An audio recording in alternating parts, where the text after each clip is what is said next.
Dawn spills over London roofs as a lone baker kneads dough inside a quiet, cheapside shop today. The oven fire crackles, yet no apprentices laugh beside him as flour dust floats alone here.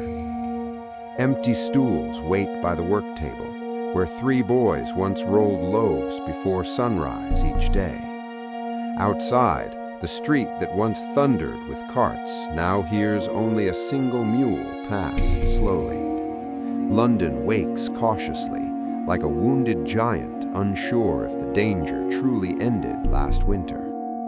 In timber houses along the lane, survivors rise alone from beds meant for crowded families. A widow opens her shutters and watches fog drift over rooftops where neighbors once called. Her silver cup rests untouched across the table where 4 children once fought for bread daily. The bells of St. Paul's toll softly, echoing through streets still half empty and uneasy now. London once held 40,000 souls within its walls, but half lie buried beyond the gates. The markets of Cheapside stir slowly, their stalls opening like cautious eyes after fever. Fishmongers lay out eels and carp, though fewer buyers walk the cobbled market lanes today. A butcher sharpens his knife where once 6 men worked, their hooks now hanging unused above. Grass creeps between stones where carts once jammed wheel to wheel in shouting chaos daily. The silence carries weight, like smoke lingering after a fire has devoured the forest. Yet beyond London, fields shimmer with wheat waiting patiently beneath the wide summer sky.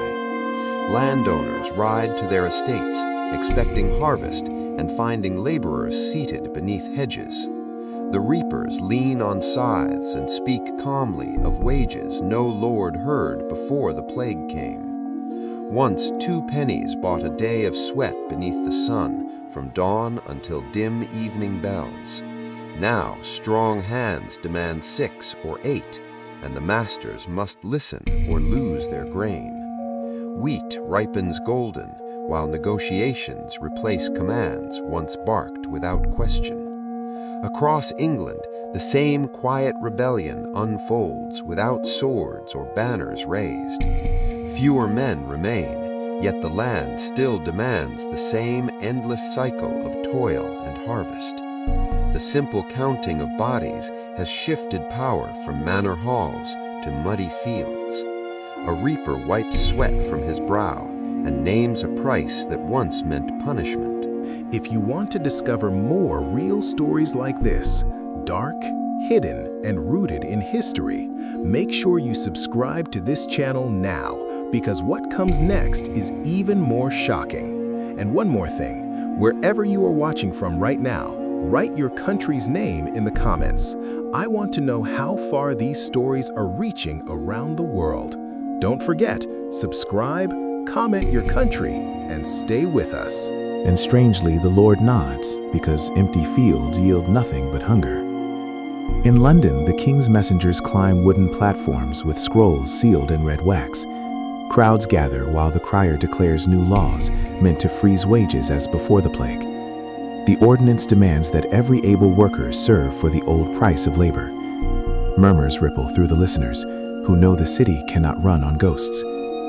When the crier finishes, men return to work, already planning higher demands tomorrow. Decrees written in royal ink drift powerless against the arithmetic of survival. By evening, taverns glow with candlelight and voices louder than they were a year ago. Bricklayers and millers crowd wooden tables with coins heavy in their calloused hands. A dairymaid laughs while wearing a crimson cloak, once forbidden to her class.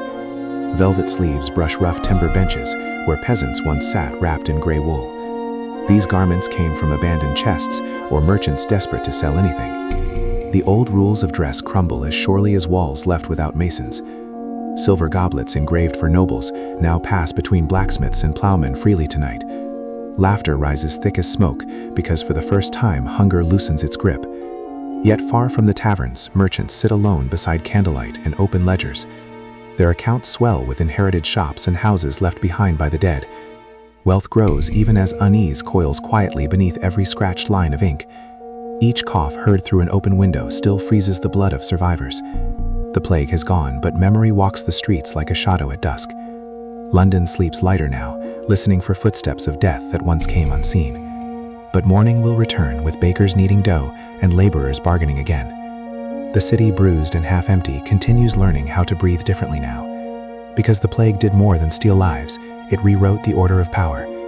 And in the quiet streets of 1350 London, the future is slowly taking shape.